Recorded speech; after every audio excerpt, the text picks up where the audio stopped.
Nous allons livrer une guerre économique et financière totale à la Russie.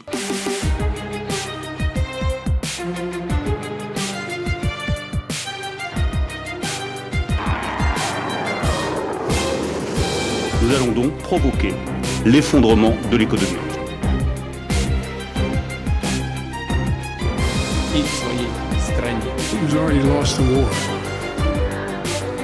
Не всех равно.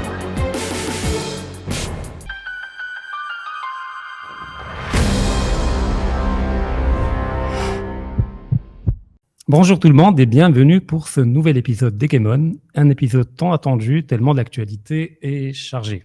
Notamment la brouille entre Trump et Musk, l'opération toile d'araignée qui, disons-le parce qu'il faut être honnête même avec l'ennemi, est une prouesse technique et tactique mais qui risque de n'avoir aucun impact sur l'issue du conflit, et plein d'autres choses que l'on va analyser avec Karine Béché-Golovko, que je suis heureux de retrouver à nouveau. Karine, bonjour. Ce plaisir est partagé. Bonjour Rachid, bonjour à vous tous. Non, il est vrai qu'à chaque fois on attend un mois, il y a une avalanche d'actualités, Oui. pas toujours heureuse, des fois tragiques. Alors déjà commençons par le plus léger mais le plus immédiat, la brouille entre Musk et Trump. J'ai différentes questions par rapport à cette brouille-là. Premièrement, peut-on dire que Trump a instrumentalisé tout simplement Musk en lui vendant un projet global, technologique, d'aller sur Mars, de mettre fin au conflit en Ukraine, de miser sur la technologie, de faire des coupes budgétaires, pour par la suite appliquer son propre agenda, c'est-à-dire un agenda trumpiste qui n'a rien à voir avec les promesses qu'il a données à Musk. Et puis la deuxième question, c'est quel sera l'impact sur le conflit en Ukraine ? Parce que j'avais l'impression que Musk était plutôt farouchement attaché à une fin du conflit, davantage que Trump. Alors effectivement, à la fois c'est attendu dans le fait qu'il y ait cette rupture et que Musk parte, et c'est surprenant la manière dont finalement ça se passe. Attendu parce que il faut pas oublier que Musk était l'un des premiers financeurs de la campagne électorale de Trump, hein, et donc en quelque sorte Trump a payé sa dette quand il l'a pris au gouvernement, et ça c'était clair aussi. Il n'est pas rentré dans le gouvernement parce que il avait un programme politique, je parle de Musk, parce qu'il avait une expérience, parce qu'il avait une vision. Non, c'est en quelque sorte, il s'est acheté une place pour un moment donné. Donc ça, c'était assez clair dès le départ, et la question qui se posait plutôt, c'est combien de temps il allait rester, et combien de temps il allait jouer, et qu'est-ce qu'il allait faire. Donc, le fait qu'il parte, en soi, c'est normal, et c'est normal que ça se passe avant les élections de mi-terme. En revanche, ce qui est extrêmement surprenant, c'est la manière, effectivement, dont ça s'est passé. Et là, on voit qu'il y a eu un sérieux problème. La figure de Trump est une figure assez bizarre. Elle est difficilement saisissable parce qu'il a un côté clown de grand chemin. On le voit tout à fait dans l'exubérance, à faire des déclarations dans les réseaux sociaux qui sont dans la forme extrêmement émotive, qui s'adresse à un public sur le registre binaire du bien et du mal. Et on le voit également prendre des décisions qui sont excessives, mais extrêmement faibles. Ça concerne toutes ces décisions qu'il prend dans le domaine de l'immigration, des taxes, etc., sont faites sous forme de décrets et non pas de loi, ce qui fait qu'elles sont extrêmement facilement cassées par les juridictions et des États, voire également les recours devant la Cour suprême. Ce qui montre que, il a quand même un pouvoir extrêmement limité. Parce que sinon, si réellement il avait une politique de fond allant dans ce sens-là, il utiliserait un autre instrument juridique. Et ça, il me semble que c'est un élément intéressant à souligner quand même. Et la différence, par exemple, en ce qui concerne la Russie, si on parle des sanctions, toutes les sanctions qu'il a prises tarifaires contre la Chine, qui ont été suspendues avant d'être mises en place contre l'Europe, c'est un peu pareil, c'est vraiment beaucoup de cinéma. En revanche, la question des sanctions contre la Russie, ça ne passe pas par un décret de Trump. Ça passe par une loi qui est en train d'être votée au Congrès, et la question se pose, est-ce que Trump va signer ou pas cette loi? Donc là, on voit là où il y a la zone du jeu et là où il y a la zone du politique. Le problème de Musk dans tout ça est que, à mon avis, il avait un intérêt très concret. Il fonctionne beaucoup avec des contrats publics. Donc, il ne faut pas oublier quand même que c'est, on va dire, un entrepreneur privé, mais qui ne ferait certainement pas cette fortune-là s'il n'y avait pas l'État derrière. Ensuite, il y a cette manie aux États-Unis de déléguer vers le privé de façade, genre c'est indépendant, genre c'est autonome, des éléments stratégiques de la puissance publique. En l'occurrence, on pensera à Starlink, on pense également à SpaceX. Ça serait quand même assez naïf, on va dire, de penser que l'État ne garde strictement aucun moyen de contrôle sur l'exercice de ces activités. Donc, il y a ici peut-être aussi, on va dire, la confrontation du néolibéralisme avec la réalité de l'État. Trump est un néolibéral, mais on va dire assez rationnel, dans le sens où il n'a pas cassé le budget de la défense, parce qu'il comprend très bien qu'à une période où il y a des guerres de partout, c'est pas le moment de détruire l'armée américaine. Il a essayé de mettre en place un certain protectionnisme, parce que évidemment, quand même, l'économie américaine est en mauvaise posture, elle a besoin de se relancer, et sans un certain protectionnisme, ça ne marchera pas. Mais à côté de ça, il est évident qu'il a besoin donc de développer la prise en charge, de continuer à avoir des dépenses publiques importantes, parce que sans État, le pays s'effondre. Et ça, c'est ce que Musk ne comprend pas. Il est dans le virtuel, il est dans la com. Pour lui, l'État, c'est la vache à lait qui lui donne son fric.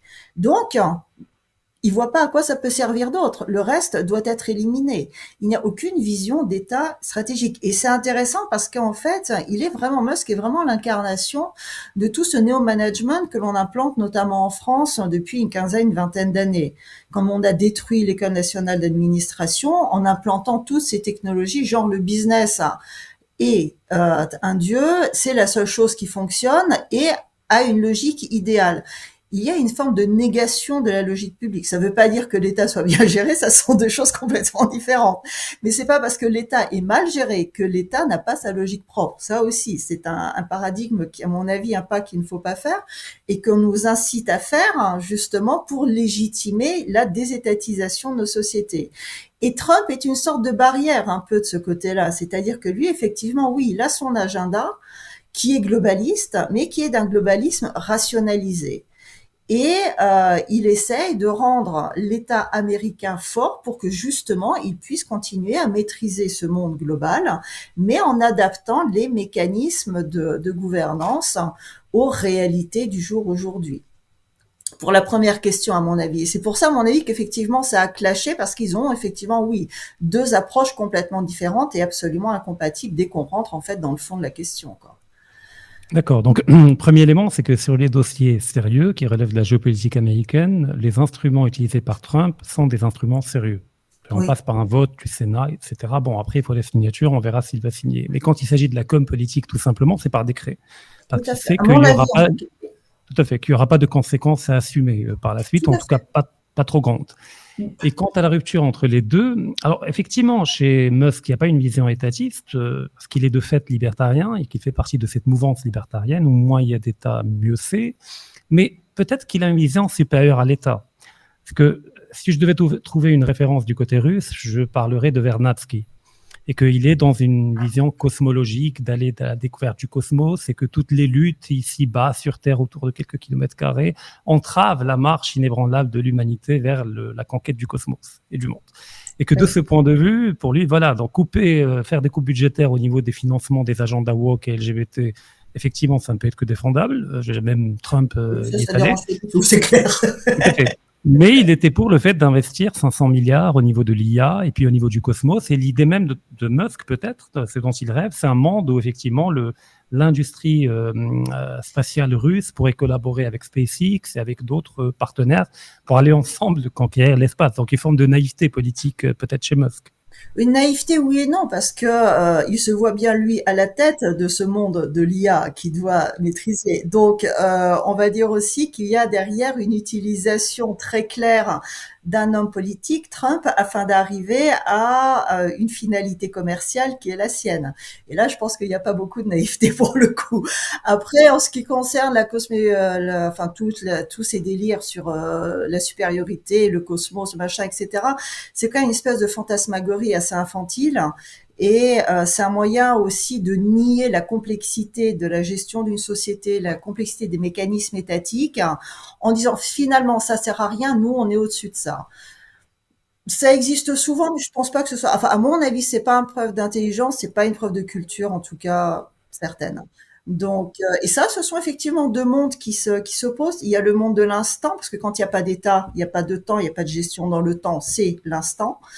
Et il y a le monde de la civilisation, qui est un monde lourd, qui est un monde qui a besoin de mécanismes, qui est le monde de l'État. Ils sont absolument incompatibles. Ce sont deux mondes qui se combattent.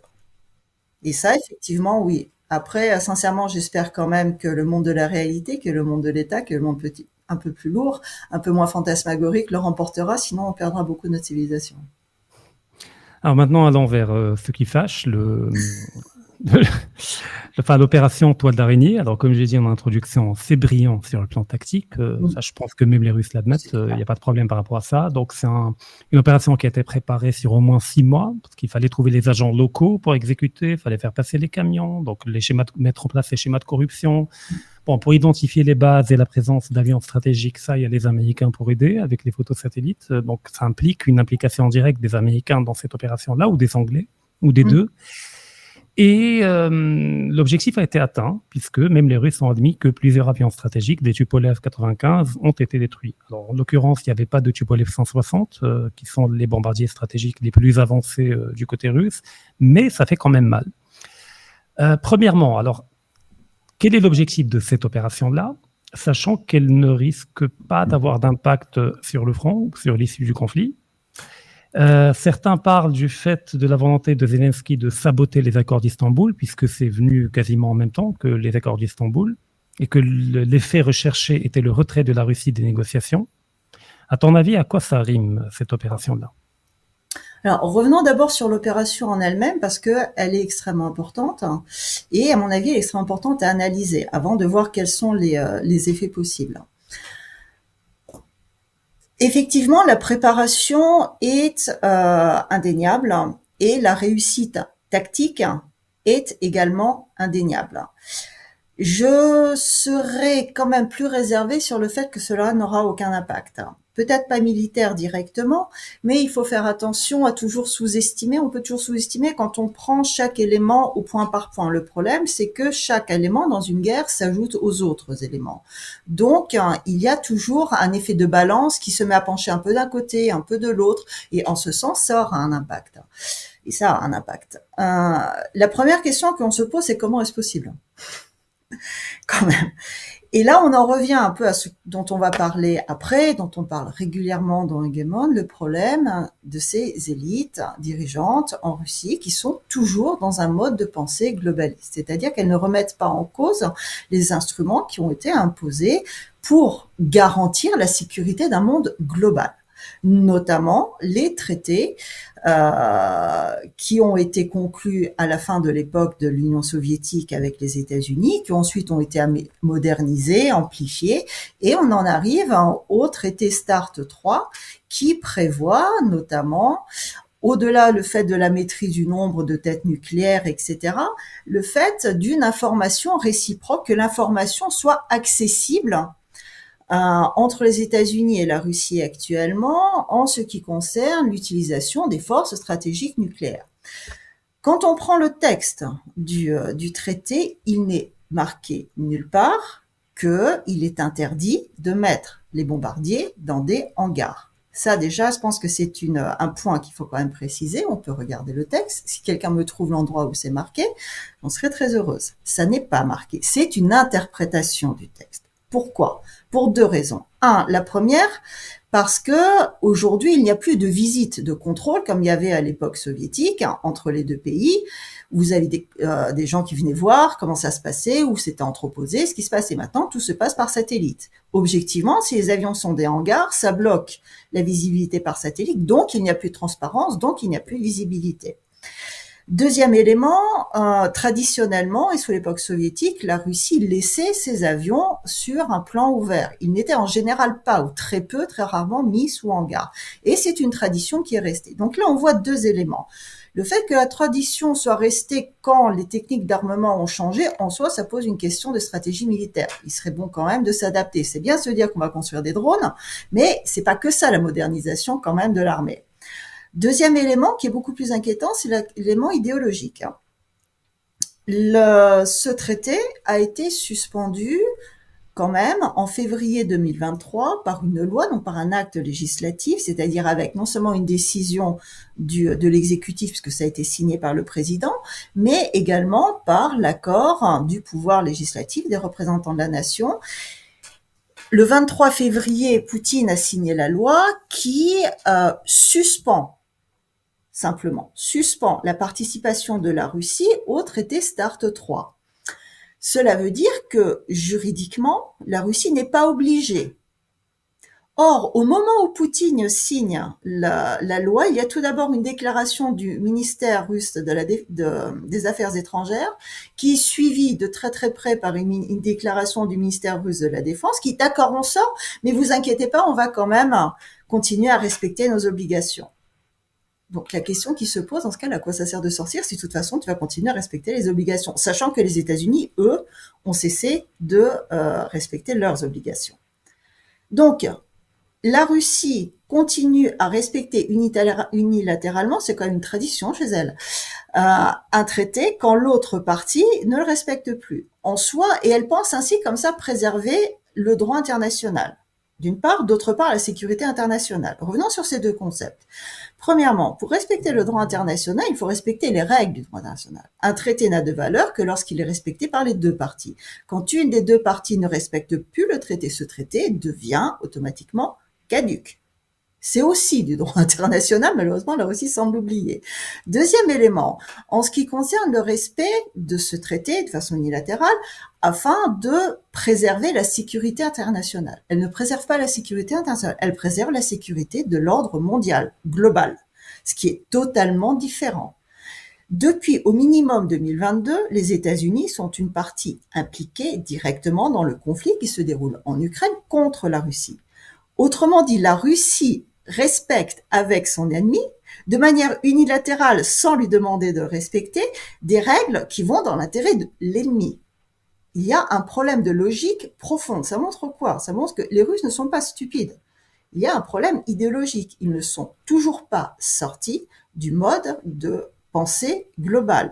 Ils veulent trouver toujours cette place, une place qui soit la leur, une place qui leur permette de vivre dans ce monde. Mais il n'y a pas de remise en cause des règles du jeu qui garantissent la sécurité de ce monde global.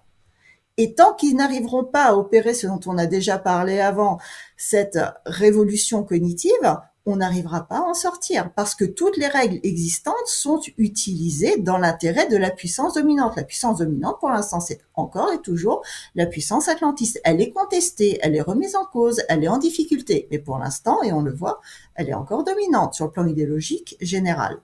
Donc, il y a ici quand même un malaise absolument phénoménal au niveau des causes. Après, il y a eu la préparation technique, l'implication, comme tu l'as dit, ici on parle beaucoup de l'implication de la Grande-Bretagne, qui aurait lancé une opération assez générale d'utilisation aussi de moyens de transport, de camions, afin de pouvoir lancer des drones militaires depuis les camions en fait. Et évidemment aussi des États-Unis, ne serait-ce qu'au minimum par la fourniture du renseignement militaire. Après, la réalisation peut être faite avec des Ukrainiens, etc., mais ce sont, on va dire, les petites mains de l'opération. Il est évident qu'ils n'ont absolument Même pas même par des locaux. Et même par des locaux. Par des schémas de évidemment, corruption, on qui peut ont été effectivement trouver contournés. des... Ceux qui n'ont même pas été au courant, il y a des conducteurs de camions qui n'étaient pas au courant de ce qu'ils transportaient. Et qui ont d'ailleurs été tués, on les a trouvés Ouais, morts, ouais. pour qu'il n'y ait pas de possibilité de remonter, de retrouver la Tout à trace. fait. Donc, il y a effectivement une grosse mise en place. Après, derrière, qu'est-ce qui va se passer? Pourquoi ça a été fait? Alors, sur la question de l'impact sur le front, bon, on l'a déjà dit. Moi, je fais attention quand même à cette vision assez optimiste de rien n'est jamais grave. Il y a les missiles qui arrivent, c'est pas grave. Il y a les avions de chasse qui arrivent, c'est pas grave. Rien n'est grave. Si chaque chose a quand même de l'importance, hein. Évidemment, le front ne va pas s'effondrer le lendemain parce que les missiles sont arrivés, parce que les avions de chasse sont arrivés, ou parce que il y a eu cette opération militaire. Mais chaque chose est importante et en minimiser l'importance, à mon avis, est dangereuse parce que, au minimum, ça empêche d'en tirer les conséquences et d'adapter derrière la stratégie militaire. Et ça, il serait franchement urgent de le faire. En ce qui concerne les raisons, je dirais presque plus prosaïques dans un premier temps, pourquoi ça a été fait. Saboter les accords d'Istanbul, je sais pas, mais on va revenir là après derrière sur ce processus. Ça montre en tout cas que les accords en tant que tels, le processus de négociation n'est pas conçu en Occident comme un moyen de réellement pouvoir obtenir la paix. Et si la Russie pense que réellement elle peut l'obtenir avec les accords et la négociation, en tout cas aujourd'hui et dans le contexte actuel, on en revient au fait qu'il serait bon de changer la grille d'analyse et de sortir du paradigme globaliste. Parce que tout ce qu'elle peut obtenir dans le cadre actuel, c'est qu'on lui reconnaisse le droit d'exister globalement encore pour quelque temps dans des frontières indéterminées, en attendant que l'Occident se renforce, puisse refaire des forces et repartir à l'attaque afin de régler ce qui n'a pas été encore réglé, comme nous l'avons vu en Syrie par exemple. Donc, je pense pas que ce soit pour saboter, parce que la Russie crie tellement partout vive la paix, vive les négociations, on veut la paix, on veut négocier, que pour l'empêcher d'aller négocier, je sais pas très bien ce qu'il va falloir faire finalement. En revanche, ça la discrédite. Et c'est extrêmement efficace. Ça la discrédite sur la scène internationale parce que aller négocier, quel que soit le résultat n'a pas été mauvais, mais ça on verra plus en détail. Mais le principe même d'aller négocier quand on a les voies ferrées qui explosent, on a un train à Briansk qui fait une centaine de blessés quand même civils, parce que le pont est explosé aussi avec l'utilisation d'explosifs américains au passage, etc. L'on se dit que ça n'est pas normal, surtout quand l'on voit que effectivement à chaque fois les États-Unis sont impliqués. Or, la Russie continue à respecter ce traité. Donc, il y a un discrédit des autorités politiques russes, un signe de faiblesse, un signal de faiblesse qui est envoyé à la fois à l'intérieur vers la population, et là, ça énerve. Or, la Russie est un des rares pays aujourd'hui dont réellement le pouvoir politique dépend de la légitimité populaire.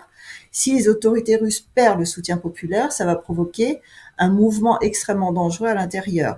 Et tous ces moyens de discrédit qui sont actuellement mis en place par l'Occident visent aussi à briser ce soutien populaire qui, pour l'instant, en tout cas, il n'est pas total, faut pas tomber dans la propagande, mais qui est au moins entre 60 et 70% réellement de la population. Par ailleurs, ça brise aussi l'image à l'international. Parce que si l'on considère par exemple les dernières déclarations d'Orban, bon d'accord, il est en France, il sait très très bien s'adapter, on sait qu'il va prendre le café en Union européenne quand il faut voter pour la question de l'entrée de l'Ukraine dans l'Union européenne. Là, quand il donne une interview à LCI, il précise très bien que de toute façon la Russie est trop faible pour gagner contre l'OTAN, que l'Ukraine a le droit de se défendre et défendre ses frontières. Donc sous-entendu, c'est la Russie qui agresse parce que depuis 2014, il s'est rien passé. Et donc, à force d'envoyer des signes de faiblesse, la Russie aussi fait comprendre aux autres que le fort, il reste encore à Washington, à Paris, à Bruxelles, peu importe, parce que ces élites globalistes ne sont pas territoriales. Donc, elle perd des soutiens. Elle ne permet pas de créer elle-même une véritable coalition. Et ça, c'est un effet collatéral extrêmement important de ce genre à mon avis, d'offensive. Alors, je récapitule un peu parce qu'il y a des éléments importants que tu as évoqués. Bon, le premier, c'est qu'il y a un problème de paradigme ou d'idéologie qui fait que les Russes continuent de respecter leur engagement dans le cadre de traités qui n'ont plus lieu d'être, vu que l'autre partie prenante s'en est retirée, ou que même la Russie a suspendu sa participation au traité, mais elle continue de le respecter comme si elle y était encore. C'est qu'il lui lie les mains militairement, notamment la question des hangars et des avions, mais également, quand on voit le recours aux missiles balistiques, comme Iskander ou d'autres, la Russie continue de prévenir les partenaires américains du lancement de tel nombre de missiles Iskander et même du lieu où la frappe va avoir lieu. Parce que dans la doctrine soviétique, tous les missiles russes peuvent transporter ou bien une charge conventionnelle ou bien une charge nucléaire. Donc ils sont obligés de prévenir les Américains, ce qui donne aux Ukrainiens le temps éventuellement d'anticiper la frappe. De limiter les casse, de limiter les effets. C'est complètement hallucinant quand même. Ça, c'est tout à fait. Ça, c'est catastrophique. Alors, le deuxième élément, il y a une responsabilité directe de l'armée dans le sens où elle n'a pas encore totalement intégré les innovations technologiques dans ce conflit-là, peut-être dû à un faux sentiment de sécurité, vu que les bases aériennes dont on parle se trouvent à des milliers de kilomètres de la frontière et du conflit. Mais aujourd'hui, il n'y a plus de frontières avec ces drones FPV que l'on peut effectivement faire décoller à partir de n'importe quel endroit en Russie. Et puis, il y a également un échec du FSB, qui, je rappelle, est chargé de la sécurité des frontières, qui a laissé passer tout ce qu'on a vu. Donc, il y a quand même du ménage à faire en interne. Je pense que là,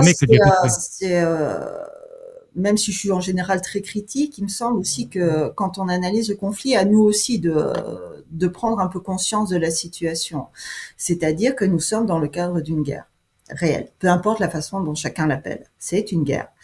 À mon avis, c'est pas une guerre qui va se transformer en guerre totale, comme on l'a vu pour la Première, la Seconde Guerre mondiale, mais c'est une guerre qui est une guerre d'usure, de très long terme, comme on a eu les guerres de Suède à l'époque en Russie, sous l'époque impériale, quand on a eu la guerre de 30 ans, en France aussi avec la Grande-Bretagne.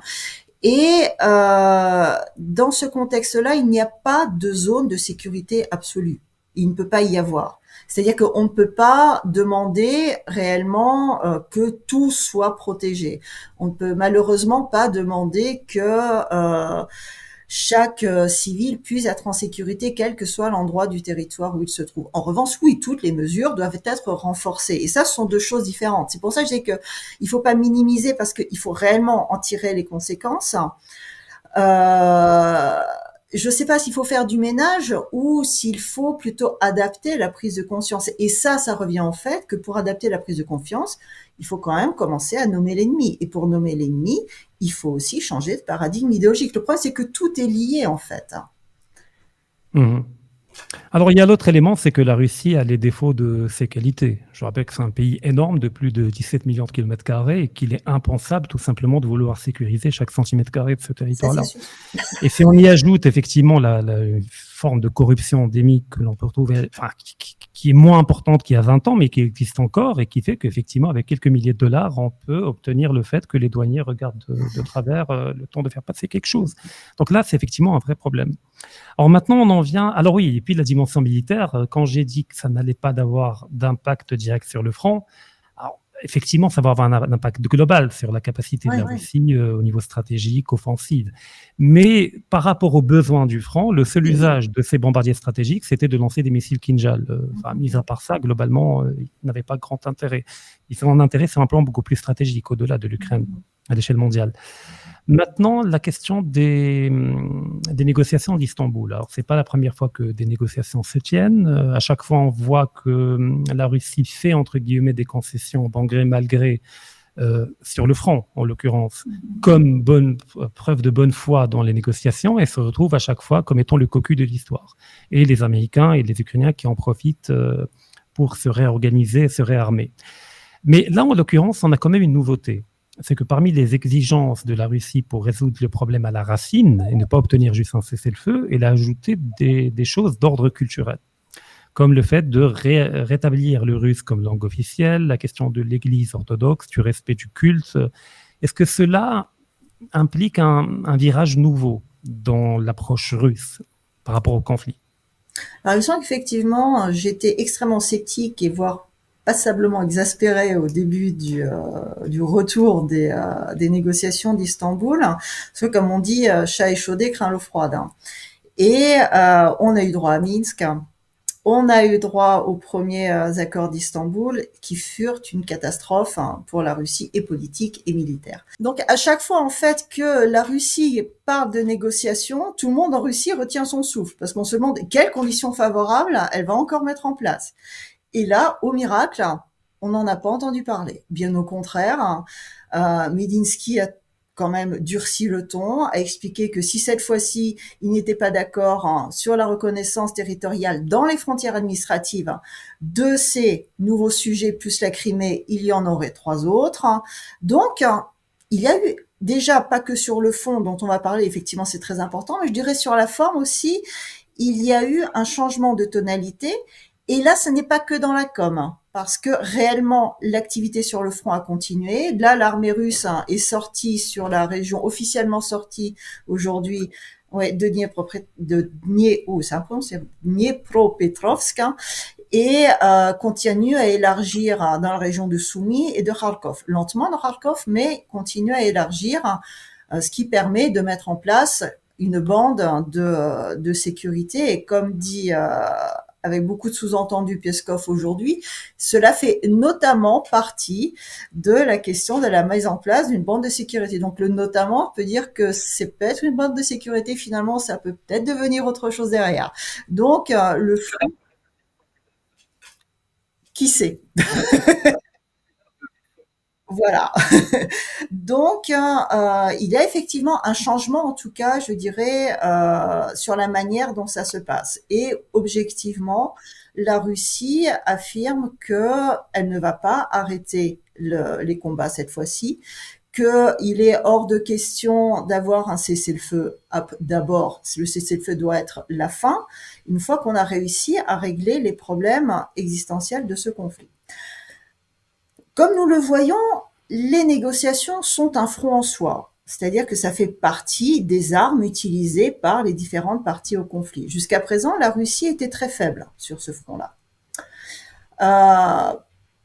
Depuis quelques mois, elle aurait repris un peu du poil de la bête. Combien de temps elle va tenir, ça c'est autre chose. Parce qu'il y a toujours cette impression qu'elle tient dur tant qu'en face, il ne cède pas. La question, on va voir sa capacité de résistance si à un moment donné, en face, les Atlantis sont assez intelligents pour faire semblant de céder, et dans quelle mesure réellement, au moins partiellement sur quelque chose, et on verra après réellement quelle sera la capacité de résistance de la Russie, des autorités élites russes actuelles. Là, ce sera réellement le crash test.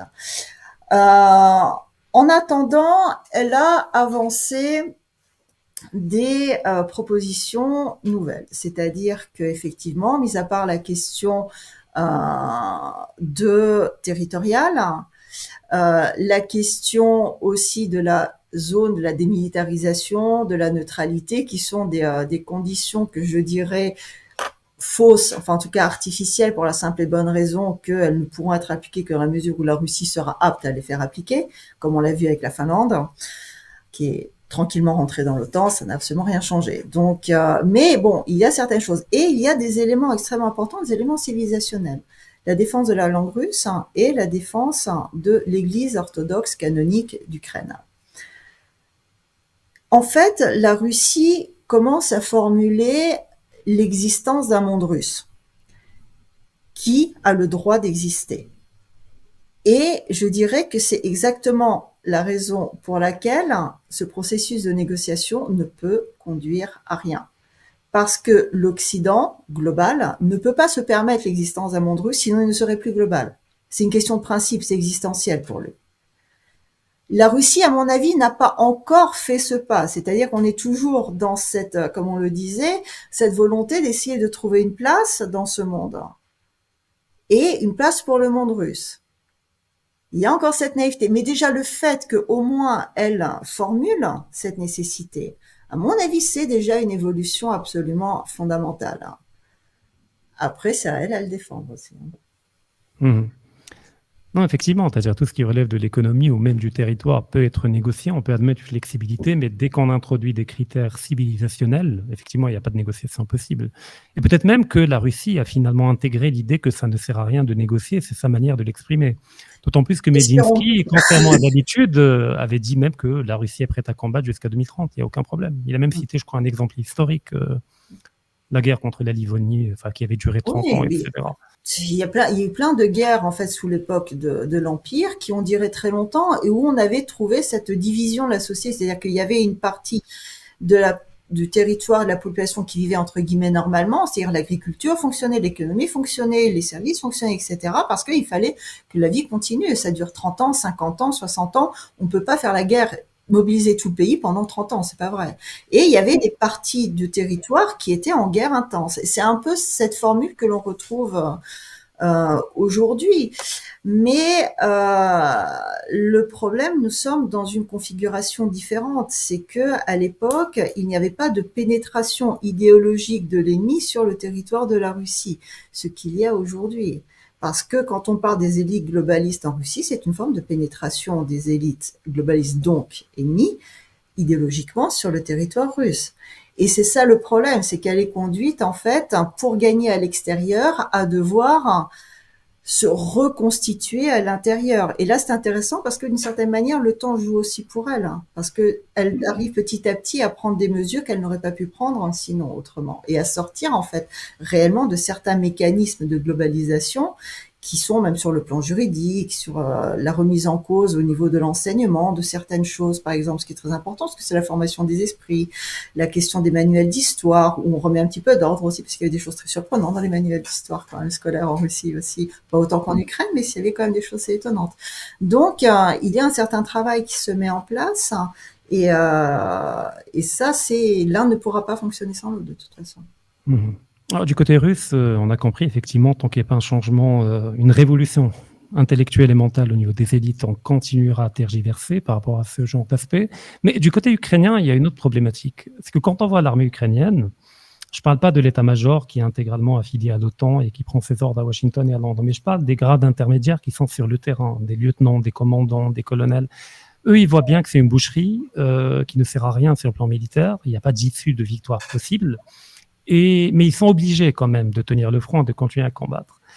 Certains demandent à l'armée de faire une forme de Maïdan militaire et de prendre le pouvoir et de chasser Zelensky et de se mettre autour de la table des négociations avec les Russes. Or, le dilemme de l'armée, c'est que si jamais elle le fait, parce qu'elle est seule capable de le faire, la population est muselée dans un schéma de dictature en Ukraine, en interne, eh ben, le front risque de s'effondrer. Et leur crainte, c'est de se retrouver dans des tribunaux russes à être jugés par la suite pour crimes contre l'humanité. Donc, du côté ukrainien, y a-t-il des cartes à jouer? Y a-t-il des choses à faire pour aider à tendre vers une paix et de résoudre le problème à la racine? Alors, c'est effectivement, à mon avis, la question fondamentale. Juste une précision avant ce qui concerne le Maïdan. Pourquoi je ne crois pas à la possibilité d'un Maïdan militaire? Parce que le Maïdan est une technologie, on va dire une ingénierie qui a été mise en place de l'extérieur en Ukraine. Le Maïdan en Ukraine n'a pas été fait par la population ukrainienne. Il a été mis en place de l'extérieur. Donc, qui aurait intérêt à mettre en place un Maïdan militaire et qui aurait les possibilités de le mettre en place? Le problème est que celui qui aurait les possibilités de le mettre en place n'est pas celui qui aurait l'intérêt de le mettre en place. Parce que à la possibilité. Peut-être un coup d'État de manière archaïque. On n'est pas dans un système, je ne crois pas actuellement, en tout cas, à la possibilité d'un coup d'État, parce que le coup d'État suppose l'existence d'une force politique autonome. Elle n'existe pas en Ukraine. Et cette force politique doit avoir les moyens de sa force, ce qui est encore moins réaliste.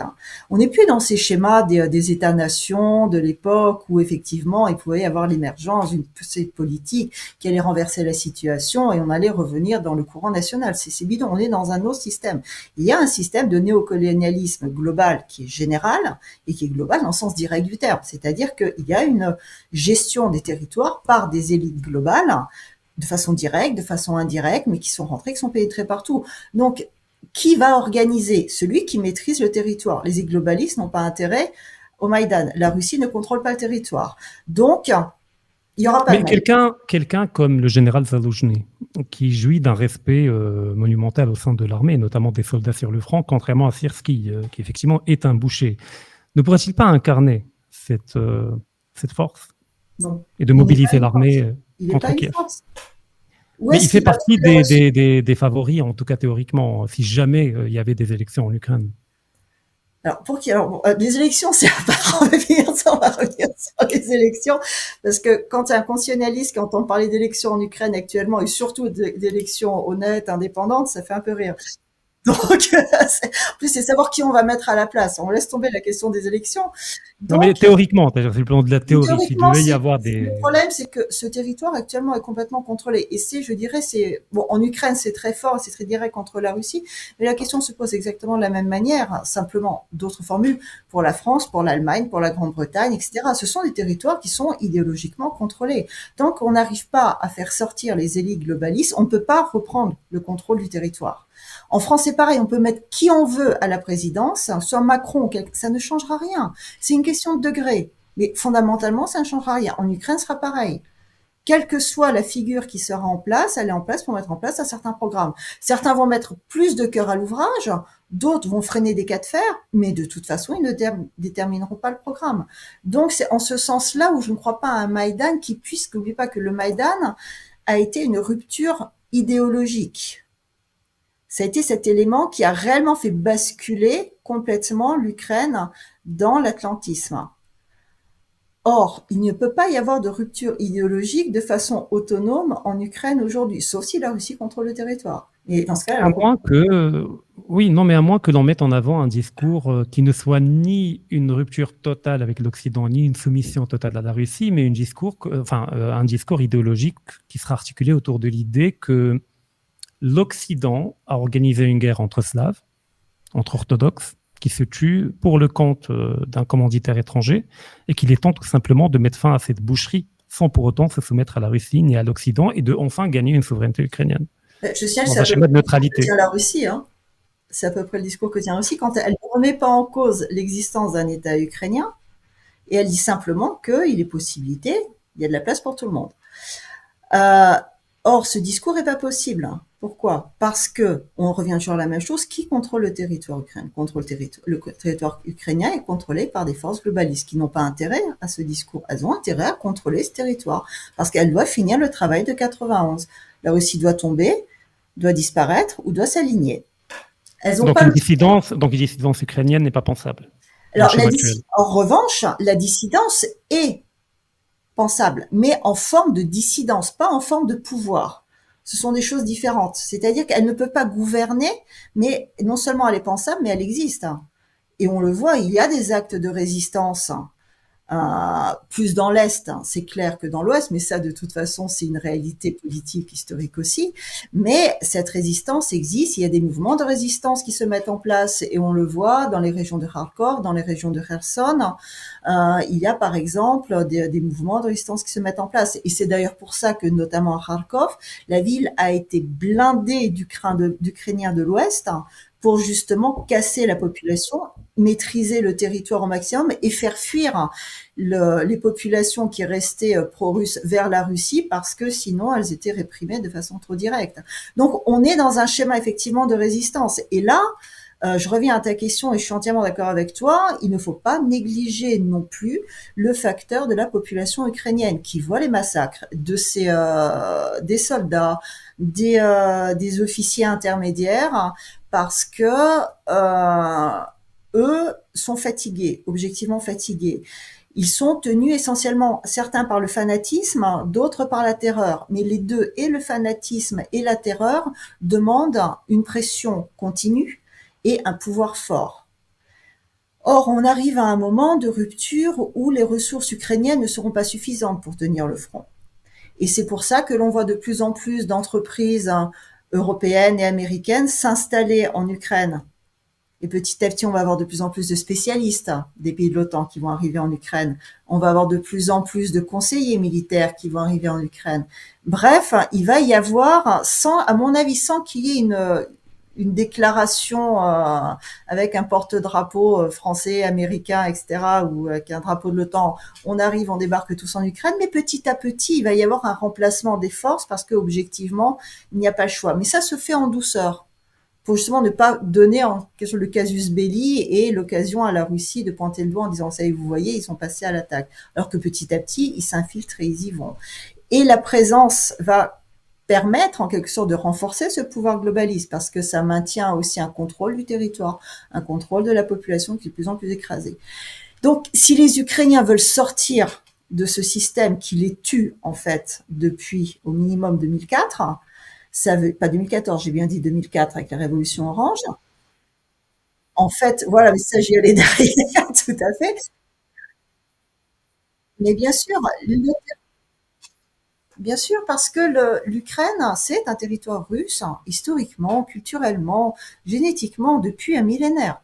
À chaque fois que l'Ukraine est sortie de la Russie, elle a été instrumentalisée par les forces occidentales contre la Russie. La Pologne, l'Allemagne aussi, la Grande-Bretagne, la France à l'époque, etc. Ça a toujours été comme ça, et ça fait des siècles que ça se passe de cette façon-là.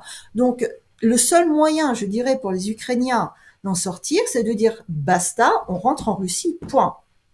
Et il est tout à fait possible pour la Russie d'intégrer des régions les unes après les autres, afin effectivement de reprotéger, de remettre en place. C'est le seul moyen en fait. C'est réellement un partage historique du territoire.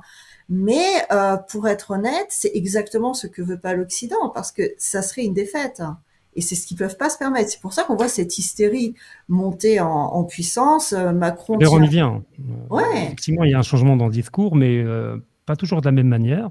Où effectivement, on voit des personnes devenir de plus en plus modérées par rapport au conflit, car sentant peut-être la défaite otano-kievienne arriver, donc ils préparent un peu le sauvetage de leur crédibilité. Et puis il y a d'autres, notamment en France, où c'est Macron qui donne un peu le là à tout le monde. Il y a une hystérie, c'est-à-dire plus ça va mal au niveau du front pour les armées otano-kieviennes, eh ben, plus il y en a d'hystérie au niveau médiatique, au niveau tout à fait. diplomatique.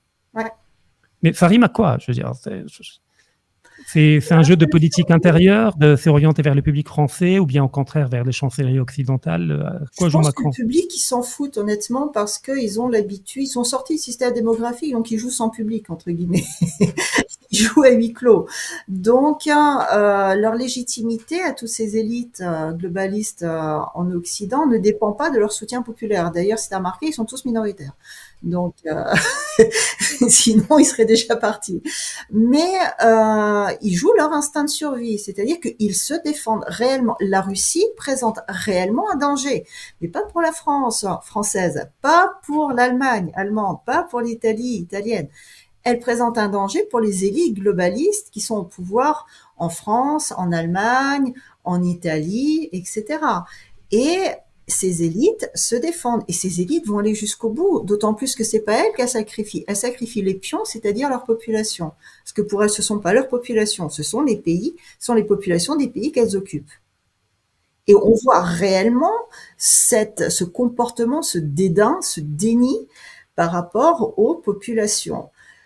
Là aussi, la question se pose. On posait la question par rapport aux Ukrainiens.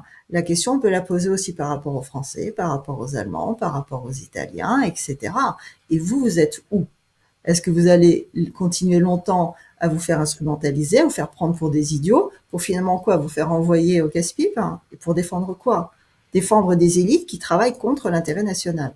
Donc, il y a un moment donné, à mon avis, il faut aussi une question de responsabilité des peuples, hein. En Occident aussi, il faut redevenir un petit peu plus adulte, un petit peu plus mature, hein, et se comporter en homme et défendre son pays. Mais Mais cette par contre, la hystérie, Russie, c'est l'élite. oui, contre les élites et contre leurs protecteurs à Washington. Alors, il y a un autre élément, c'est que peut-on également expliquer cette hystérie, notamment du côté français, mais pas que, même allemand, italien, par le fait que l'Europe occidentale a découvert à travers cette guerre qu'au fait, elle n'avait plus d'armée réellement opérationnelle, capable de rivaliser sur un front aussi large que le front ukrainien contre l'armée russe, qu'elle n'avait plus l'anthropotype nécessaire pour faire la guerre, c'est-à-dire anthropologiquement parlant. Leur population a été bercée dans un néolibéralisme consumériste, LGBTiste, wokiste, etc., qu'aujourd'hui, mis à part quelques pays comme la Pologne, la plupart, l'Allemagne n'arrivera pas à mobiliser 200 000, 300 000 soldats capables de mourir sur le front et de tenir pendant 3 ans comme le font les Russes et les Ukrainiens. Et donc, est-ce davantage le symptôme d'une prise de conscience, au fait, qui se traduit de manière hystérique? Et que, au fait, s'ils ne le font pas, si le conflit prend fin, eh ben, l'unique moyen de pouvoir continuer à survivre, c'est de s'enfoncer davantage dans une dépendance plus grande vis-à-vis de Washington. Tout à fait. Et c'est là où on voit que, ces élites, comme tu le notes, ne sont pas géographiques et qu'elles utilisent les ressources des territoires sur lesquels elles se trouvent. Ces ressources, effectivement, ont été depuis une cinquantaine d'années réduites à peau de chagrin pour la simple et bonne raison que l'État ne doit pas exister et que pour être contrôlé de l'extérieur, une société doit être faible. Donc, volontairement, les sociétés occidentales ont été affaiblies afin de pouvoir être contrôlées. Ça a plutôt bien marché d'ailleurs quand on voit le résultat. Maintenant, la question qui se pose, c'est de savoir combien, pas individuellement, mais combien ensemble, elles sont capables de mettre en place. Et c'est là où c'est quand même un peu plus inquiétant pour la Russie. Parce que si individuellement, évidemment, elles peuvent pas mettre en place 200, 300 000 personnes, quand on prend leur coalition des volontaires, des désireux, de ceux qui aimeraient bien, mis en place par Macron, il y a quand même un potentiel de nuisance qui n'est pas négligeable. Et voilà, ça c'est autre chose. Tout à fait. Il y a la dimension qui c'est sûr. Mais le temps joue pour eux, pour ces élites, bizarrement, parce que les hommes, entre guillemets, je dirais, ils sortent de leur état de transe assez rapidement, et dans ce cas-là, ils reviennent dans le réel. Et dans ce cas-là, à terme, on se retrouve quand même avec une armée qui se met à se battre. Donc ça, l'instinct de survie même personnel, parce que dans ce cas-là, ils défendent même pas le pays, ils se défendent eux-mêmes. Et à un moment donné, ça revient quand même dans le réel beaucoup plus vite qu'il n'a fallu d'années pour les envoyer dans le monde bisounours.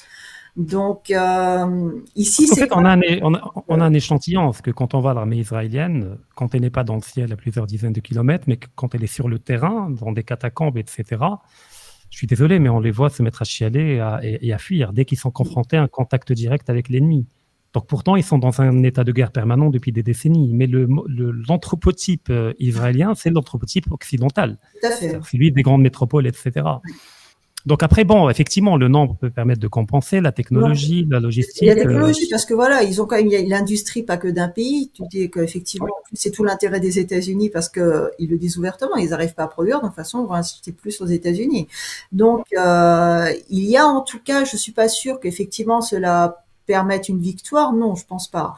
Mais ça met en place une capacité de nuisance qui est quand même assez importante. Mais ce qui est pas mauvais non plus pour la Russie, parce qu'elle aussi, ça la fait revenir sur Terre, du coup, en quelque sorte. Alors on peut conclure avec un aspect schmittien, notamment la désignation de l'ami et de l'ennemi. Ouais. Puisqu'il y a eu également, des problèmes et des blocages mentaux par rapport à ça. Alors bon, premièrement, le bon côté, c'est que la Russie, jusqu'à présent, n'a pas désigné l'Ukraine en tant qu'ennemi. Oui. Elle parle de la junte ukrainienne, du régime ukrainien. Et donc l'Ukraine en tant qu'État théorique et le peuple ukrainien n'a jamais été l'ennemi. Et d'ailleurs, ça peut même choquer beaucoup, mais factuellement, ce conflit en Ukraine est l'un des plus humains de toutes les guerres du siècle dernier. Ouais. Ça peut choquer, mais si on prend la proportion des pertes civiles et qu'on les rapporte aux pertes militaires, c'est epsilon.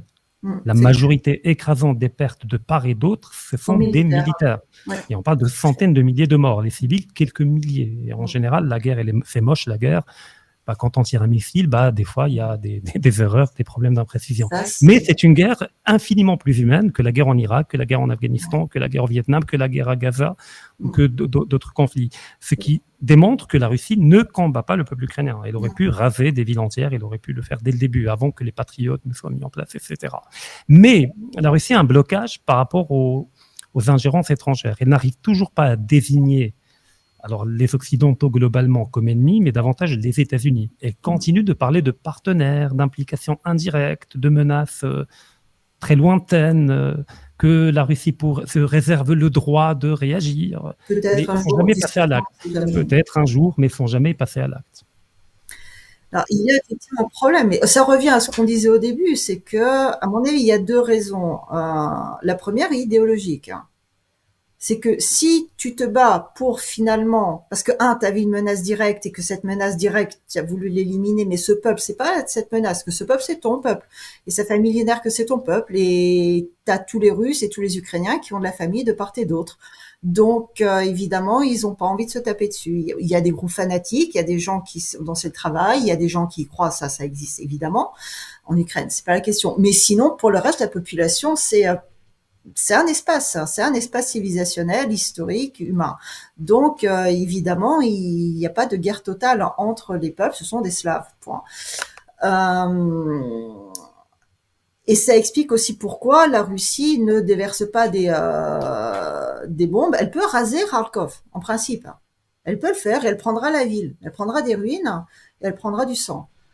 Et du sang qui est le sien. Donc, évidemment, elle le fait pas. Et ça, on voit la différence par contre aussi avec les groupes quand même qui étaient quand même assez fanatiques, on va dire, de l'armée ukrainienne qui ont été envoyés sur le territoire de Koursk. Il y a quand même 60 du fonds immobilier, il y a 60-70% de destruction. Donc, sur le territoire qui a été occupé. Donc là, on voit aussi une différence d'approche dans la manière de combattre quand même. Mais la Russie arrive pas à qualifier l'ennemi d'ennemi. En fait, elle n'a pas d'ennemi. Déjà, le terme de guerre commence à rentrer petit à petit, mais on reste quand même dans l'opération spéciale, légèrement militaire, de plus en plus, de moins en moins spéciale, de plus en plus générale. Mais bon, on n'est toujours pas parlé au terme de guerre parce que s'il n'y a pas de guerre, il n'y a pas d'ennemi. Et dans ce cas-là, tu ne luttes pas contre le monde global, mais tu luttes contre un danger précis, tactique, sans remettre stratégiquement en cause ce monde. Donc le point, c'est qu'il n'y a pas l'ennemi, parce que pour l'instant, il n'y a pas eu de la détermination réelle du danger. Et ça, à mon avis, c'est le problème majeur de cette guerre. C'est que si, par exemple, lors de la Seconde Guerre mondiale, c'était clair que le problème, c'est le nazisme, c'est Hitler et c'est à Berlin, là, aujourd'hui, la Russie, elle a du mal, on reste quand même encore avec. Prenons un exemple. Au début du processus de négociation d'Istanbul 2, on va dire celui-ci, qui s'est retrouvé pas du côté américain des négociateurs pour accueillir Witkoff, etc., mais du côté russe, Dmitriev. Qui est Dmitriev? C'est un young leader. Il est né dans l'Ukraine soviétique. Il était adolescent quand il est parti aux États-Unis sur un programme d'échange où il n'est pas revenu en Ukraine. Ce que faisaient ses parents pendant qu'il était enfant, on n'en a aucune idée. Après, il a travaillé McKinsey, tous les cabinets, machin, etc. américains. Ensuite, il est passé par le programme Young Leader. Après quoi, comme par hasard, il est rentré en Russie, après être devenu Young Leader, pas avant. Et il a fait une culture figurante. Entre parenthèses, il s'est très bien marié aussi, avec la meilleure amie de la fille de Poutine. Ça aide quand même pour faire une carrière.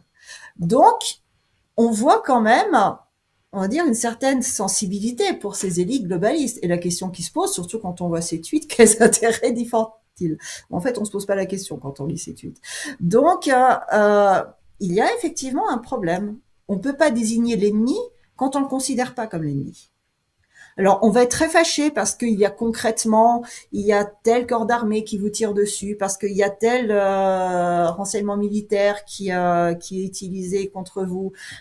Mais on peut pas. Et on peut pas contre le chef. Donc, le chef est toujours sympa parce que c'est le chef. Il suffit de lui expliquer, Trump en l'occurrence, et comme ça, une fois qu'il comprendra, il fera tout ce qu'il faut. Donc, on discute avec lui, on lui explique.